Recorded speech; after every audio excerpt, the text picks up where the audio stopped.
ओम शांति। आज 11 जुलाई 2025 के ईश्वरीय अनमोल महावाक्य सुनते हैं। आज की मुरली से सार में बाबा ने क्या कहा। मीठे बच्चे, पहले पहले सबको बाप का सही परिचय देकर गीता का भगवान सिद्ध करो, फिर तुम्हारा नाम वाला होगा। प्रश्न, तुम बच्चों ने चारों युगों में चक्कर लगाया है, उसकी रस्म भक्ति में चली रही है, वह कौन सी है?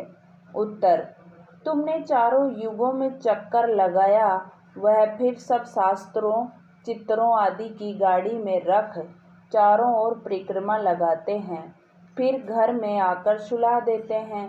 तुम ब्राह्मण, देवता, क्षत्रिय, वैश्य, शूद्र बनते हैं। इस चक्र के बदले उन्होंने परिक्रमा दिलाना शुरू किया है, यह भी रस्म है। ओम शांति। रूहानी बाप बैठ रूहानी बच्चों को समझाते हैं। जब कोई को समझाते हो तो पहले यह क्लियर कर दो कि बाप एक है। पूछना नहीं है कि बाप एक है, ये एक है व अनेक है। ऐसे तो फिर अनेक कह देंगे। कहना ही है बाप रचता गॉड फादर एक है, वह सब आत्माओं का बाप है। पहले पहले ऐसे भी नहीं कहना चाहिए कि वह बिंदी है, इसमें फिर मूंझ पड़ेंगे। पहले पहले तो यह अच्छी रीति समझाओ कि दो बाप है, लौकिक और दूसरा पारलौकिक। लौकिक तो हर एक का होता ही है, लेकिन उनका कोई खुदा कोई गॉड कहते हैं, है एक ही, सब एक ही को याद करते हैं। पहले पहले ये पक्का निश्चय कराओ कि फादर है, स्वर्ग की रचना करने वाला, वह यहाँ आएंगे स्वर्ग का मालिक बनाने, जिसको शिव जयंती भी कहते हैं। यह भी तुम बच्चे जानते हो, स्वर्ग का रचता भारत में ही स्वर्ग रचते हैं, जिसमें देवी देवताओं का ही राज्य होता है। तो पहले पहले बाप का ही परिचय देना है, उनका नाम है शिव। गीता में भगवान उवाच है ना, पहले पहले तो ये निश्चय कराए लिखा लेना चाहिए। गीता में है भगवान उवाच, मैं तुमको राजयोग सिखाता हूँ, अर्थात नर से नारायण बनाता हूँ। ये कौन बना सकते हैं, जरूर समझाना पड़े। भगवान कौन है, फिर यह भी समझाना होता है। सतयुग में पहले नंबर में जो लक्ष्मी नारायण है, जरूर वही 84 जन्म लेते होंगे। पीछे फिर और धर्म वाले आते हैं, उन्हों के इतने जन्म हो न सके, पहले आने वालों के ही 84 जन्म होते हैं। सतयुग में तो कुछ सीखते नहीं हैं, जरूर संगम पर ही सीखते होंगे। तो पहले पहले बाप का परिचय देना है। जैसे आत्मा देखने में नहीं आती है, समझ सकते हैं, वैसे परमात्मा को भी देख नहीं सकते, बुद्धि से समझते हैं। वह हम आत्माओं का बाप है, उनको कहा जाता है परमात्मा। वह सदैव पावन है, उनको आकर पतित दुनिया को पावन बनाना होता है। तो पहले बाप एक है, यह सिद्ध कर बतलाने से गीता का भगवान श्री कृष्ण नहीं है, वह भी सिद्ध हो जाएगा। तुम बच्चों को सिद्ध कर बताना है एक बाप को, वही ट्रुथ कहा जाता है। बाकी कर्म कांड व तीर्थ आदि की बातें सब भक्ति के शास्त्रों में है, ज्ञान में तो इनको कोई वर्णन ही नहीं है। यहाँ कोई शास्त्र नहीं, बाप आकर सारा राज समझाते हैं। पहले पहले तुम बच्चे इस बात पर जीत पाएंगे कि भगवान एक निराकार है, न कि साकार। परम पिता परमात्मा शिव भगवानोवाच, ज्ञान का सागर सबका बाप वह है। श्री कृष्ण तो सबका बाप हो नहीं सकता, वह किसी को कह नहीं सकता कि देह के सब धर्म छोड़ मामेकम याद करो। है बहुत सहज बात, परंतु मनुष्य शास्त्र आदि पढ़कर भक्ति में पक्के हो गए हैं। आजकल शास्त्रों आदि को गाड़ी में रख परिक्रमा देते हैं, चित्रों को ग्रंथ को भी परिक्रमा दिलाते हैं, फिर घर ले आकर सुलाते हैं। अभी तुम बच्चे जानते हो, हम देवता से क्षत्रिय वैश्य शूद्र बनते हैं। यह चक्र लगाते हैं, चक्र के बदले वह फिर परिक्रमा दिलाकर घर में जाए रखते हैं। उन्हों का एक मुकर्रर दिन रहता है जब परिक्रमा दिलाते हैं, तो पहले पहले यह सिद्ध कर बताना है कि श्री कृष्ण भगवानोवाच नहीं, परंतु शिव भगवानोवाच है। शिव ही पुनर्जन्म रहित है। वह आते जरूर हैं, परंतु उनका जन्म दिव्य है। भागीरथ पर आकर सवार होते हैं, पतितों को आकर पावन बनाते हैं। रचता और रचना के आदि मध्य अंत का राज समझाते हैं। जो नॉलेज और कोई नहीं जानते, बाप को आपे ही आकर अपना परिचय देना है। मुख्य बात है ही बाप के परिचय की, वही गीता का भगवान है। ये तुम सिद्ध कर बताएंगे तो तुम्हारा नाम बहुत बाला हो जाएगा। तो ऐसा पर्चा बनाकर उसमें चित्र आदि भी लगाकर फिर एरोप्लेन से गिराने चाहिए। बाप मुख्य मुख्य बातें समझाते रहते हैं। तुम्हारी मुख्य एक बात में जीत हुई तो बस तुमने जीत पाई। इसमें तुम्हारा नाम बहुत बाला हुआ है, इसमें कोई खिटपिट नहीं करेंगे। ये बड़ी क्लियर बात है। बाप कहते हैं, मैं सर्वव्यापी कैसे हो सकता हूँ? मैं तो आकर बच्चों को नॉलेज सुनाता हूँ। पुकारते भी हैं, आकर पावन बनाओ, रचता और रचना का ज्ञान सुनाओ। महिमा भी बाप की अलग, श्री कृष्ण की अलग है। ऐसे नहीं शिव बाबा आकर फिर श्री कृष्ण व नारायण बनते हैं, 84 जन्मों में आते हैं। नहीं, तुम्हारी बुद्धि सारी यह बातें समझाने में लगी रहनी चाहिए। मुख्य है ही गीता भगवानोवाच है, तो जरूर भगवान का मुख चाहिए ना। भगवान तो है निराकार, आत्मा मुख बिगर बोले कैसे? तब कहते हैं, मैं साधारण तन में का आधार लेता हूँ। जो पहले लक्ष्मी नारायण बनते, वही 84 जन्म लेते लेते पिछाड़ी में आते हैं, तो फिर उनके ही तन में आते हैं। श्री कृष्ण के बहुत जन्मों के अंत में आते हैं। ऐसे ऐसे विचार सागर मंथन करो कि कैसे किसको समझाएं। एक ही बात से तुम्हारा नाम बाला हो जाएगा। रचता बाप का सबको मालूम पड़ जाएगा। फिर तुम्हारे पास बहुत आएंगे, तुमको बुलाएंगे कि यहाँ आकर भाषण करो। इसलिए पहले पहले अल्प सिद्ध कर समझाओ। तुम बच्चे जानते हो, बाबा से हम स्वर्ग का वर्षा ले रहे हैं। बाबा हर 5000 वर्ष बाद भारत में ही भाग्यशाली रथ पर आते हैं। यह है सौभाग्यशाली जिस रथ में भगवान आकर बैठते हैं। कोई कम है क्या? भगवान इसमें बैठ बच्चों को समझाते हैं कि मैं बहुत जन्मों के अंत में इनमें प्रवेश करता हूँ। श्री कृष्ण की आत्मा का रथ है ना, वह खुद श्री कृष्ण तो नहीं है, परंतु बहुत जन्मों के अंत का है। हर जन्म में फीचर्स ऑक्यूपेशंस आदि बदलता रहता है। बहुत जन्मों के अंत में जिसमें प्रवेश करता हूँ, वह फिर श्री कृष्ण बनते हैं, आते हैं संगम युग में। हम भी बाप का बनकर बाप से वर्षा लेते हैं। बाप पढ़ाकर साथ ले जाते हैं और कोई तकलीफ की बात नहीं है। बाप सिर्फ कहते हैं मामेकम याद करो, तो यह अच्छी रीति विचार करना चाहिए कि कैसे कैसे लिखें। ये मुख्य मिस्टेक है, जिस कारण ही भारत अनराइटियस्ट, इरिलीजियस, इंसॉल्वेंट बना है। बाप फिर आकर राजयोग सिखाते हैं, भारत को राइटियस सॉल्वेंट बनाते हैं, सारी दुनिया को राइटियस बनाते हैं। उस समय सारे विश्व के मालिक तुम ही हो। कहते हैं ना, wish you long life and prosperity.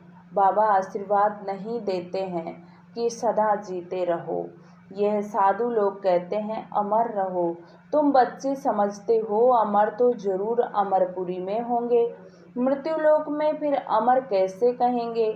तो बच्चे जब मीटिंग आदि करते हैं तो बाप से राय पूछते हैं, बाबा एडवांस राय देते हैं। सब अपनी अपनी राय लिख भेजें, फिर भल इकट्ठे भी हो। राय तो मुरली में लिखने से सबके पास पहुंच जाती है।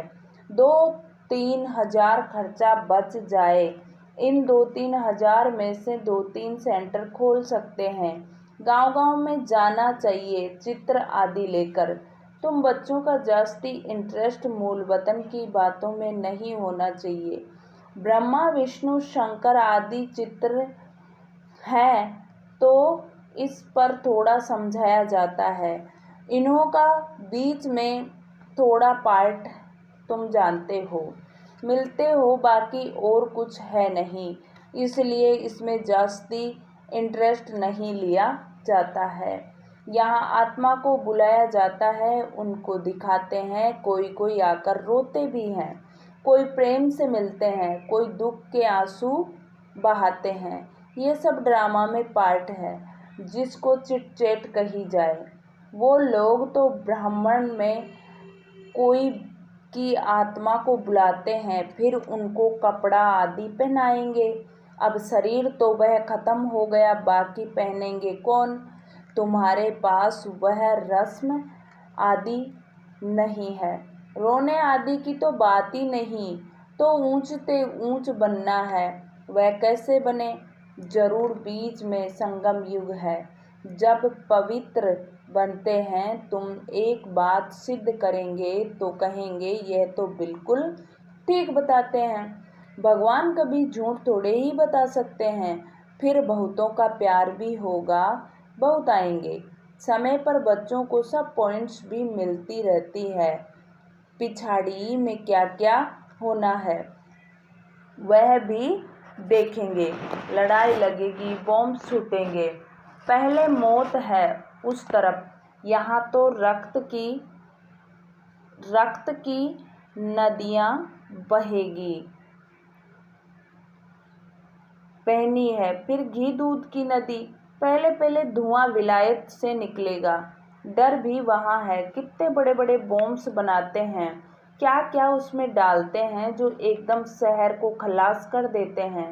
ये भी बताना है किसने स्वर्ग की राजाई स्थापन की। हेवनली गॉड फादर जरूर संगम पर ही आते हैं। तुम जानते हो अभी संगम है, तुमको मुख्य बात समझाई जाती है। बाप की याद की, जिससे कि पाप कटेंगे। भगवान जब आया था तो कहा था माँ में कम याद करो तो तुम सतो प्रधान बन जाएंगे, मुक्ति धाम में जाएंगे। फिर पहले से लेकर चक्र रिपीट होगा। डिटिज्म, इस्लामिज्म, बुद्धिज्म। तुम स्टूडेंट की बुद्धि में यह सारी नॉलेज होनी चाहिए ना। खुशी रहती है हम कितनी कमाई करते हैं। यह अमरनाथ, अमर कथा, अमर बाबा तुमको सुनाते हैं। तुम्हारे अनेक नाम रख दिए हैं। मुख्य पहले पहले डिटिज्म, फिर सबकी वृद्धि होते होते झाड़ बढ़ता जाता है। अनेक धर्म, अनेक मतें हो जाती है। यह एक धर्म एक श्रीमत से स्थापन होता है, द्वैत की बात नहीं। यह रूहानी नॉलेज रूहानी बाप बैठ समझाते हैं। तुम बच्चों को खुशी में भी रहना चाहिए। तुम जानते हो बाप हमको पढ़ाते हैं, तुम अनुभव से कहते हो, तो यह शुद्ध अहंकार रहना चाहिए कि भगवान हमको पढ़ा रहे हैं। और क्या चाहिए। जबकि हम विश्व के मालिक बनते हैं तो खुशी क्यों नहीं रहती। या निश्चय में कहाँ संशय है। बाप में संशय नहीं लाना चाहिए, माया संशय में लाकर भुला देती है। बाबा ने समझाया है माया आँखों द्वारा बहुत धोखा देती है। अच्छी चीज देखेंगे तो दिल बित करेगी कि खाएं। आँखों से देखते हैं तब क्रोध आता है मारने लिए। देखे ही नहीं तो मारे कैसे। आँखों से देखते हैं तब लोभ मोह भी होता है। मुख्य धोखा देने वाली आँखें हैं, इन पर पूरी नज़र रखनी चाहिए। आत्मा को ज्ञान मिलता है तो फिर क्रिमिनलपना छूट जाता है। ऐसे भी नहीं है आँखों को निकाल देना है, तुम्हें तो क्रिमिनल आई को सिविलाइज बनाना है। अच्छा, मीठे मीठे सिक्की लदे बच्चों प्रति माता पिता बाप दादा का याद प्यार और गुड मॉर्निंग। रूहानी बाप की रूहानी बच्चों को नमस्ते। हम रूहानी बच्चों की रूहानी बाप दादा को याद प्यार गुड मॉर्निंग और नमस्ते बाबा नमस्ते। शुक्रिया बाबा शुक्रिया, वाह बाबा वाह। धारणा के लिए मुख्य सार। फर्स्ट पॉइंट, सदा इसी नशे व खुशी में रहना है कि हमको भगवान पढ़ाते हैं। किसी भी मनुष्य में संशय बुद्धि नहीं होना चाहिए। शुद्ध अहंकार रखना है। सूक्ष्म वतन की बातें में ज़्यादा इंटरेस्ट नहीं रखना। आत्मा को सतोप्रधान बनाने का पूरा पुरुषार्थ करना है। आपस में राय कर सबको बाप की सही राह सही पहचान देनी है। आज प्यारे बाबा का वरदान है, पास विद ओनर बनने के लिए पुरुषार्थ की गति तीव्र और ब्रेक पावरफुल रखने वाले यथार्थ योगी भव। पास विद ओनर बनने के लिए पुरुषार्थ की गति तीव्र और ब्रेक पावरफुल रखने वाले यथार्थ योगी भव। वर्तमान समय के प्रमाण पुरुषार्थ की गति तीव्र और ब्रेक पावरफुल चाहिए, तब अंत में पास विद ओनर बन सकेंगे, क्योंकि उस समय की परिस्थितियां बुद्धि में अनेक संकल्प लाने वाली होगी। उस समय सब संकल्पों से परे एक संकल्प में स्थित होने का अभ्यास करो। जिस समय विस्तार से बिखरी हुई बुद्धि हो, उस समय स्टॉप करने की प्रैक्टिस चाहिए। स्टॉप करना और होना जितना समय चाहे उतना समय बुद्धि को एक संकल्प पर स्थित कर ले, यही यथार्थ योग है। स्लोगन, आप ओबीडिएंट सर्वेंट हो, इसलिए अलमस्त नहीं हो सकते। सर्वेंट माना सदा सेवा पर उपस्थित है। अव्यक्त इशारे, संकल्पों की शक्ति जमा कर श्रेष्ठ सेवा के निमित्त बनो। जैसे इंजेक्शन के द्वारा ब्लड में शक्ति भर देते हैं, ऐसे ही आपका श्रेष्ठ संकल्प इंजेक्शन का काम करेगा। संकल्प द्वारा संकल्प में शक्ति आ जाए। अभी इस सेवा की बहुत आवश्यकता है। स्वयं की सेफ्टी के लिए भी शुभ और अशुभ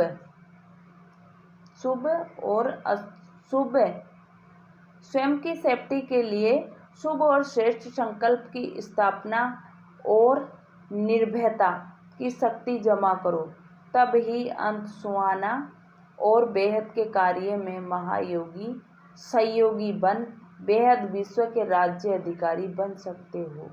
अच्छा, ओम शांति, ओम शांति। शुक्रिया बाबा शुक्रिया।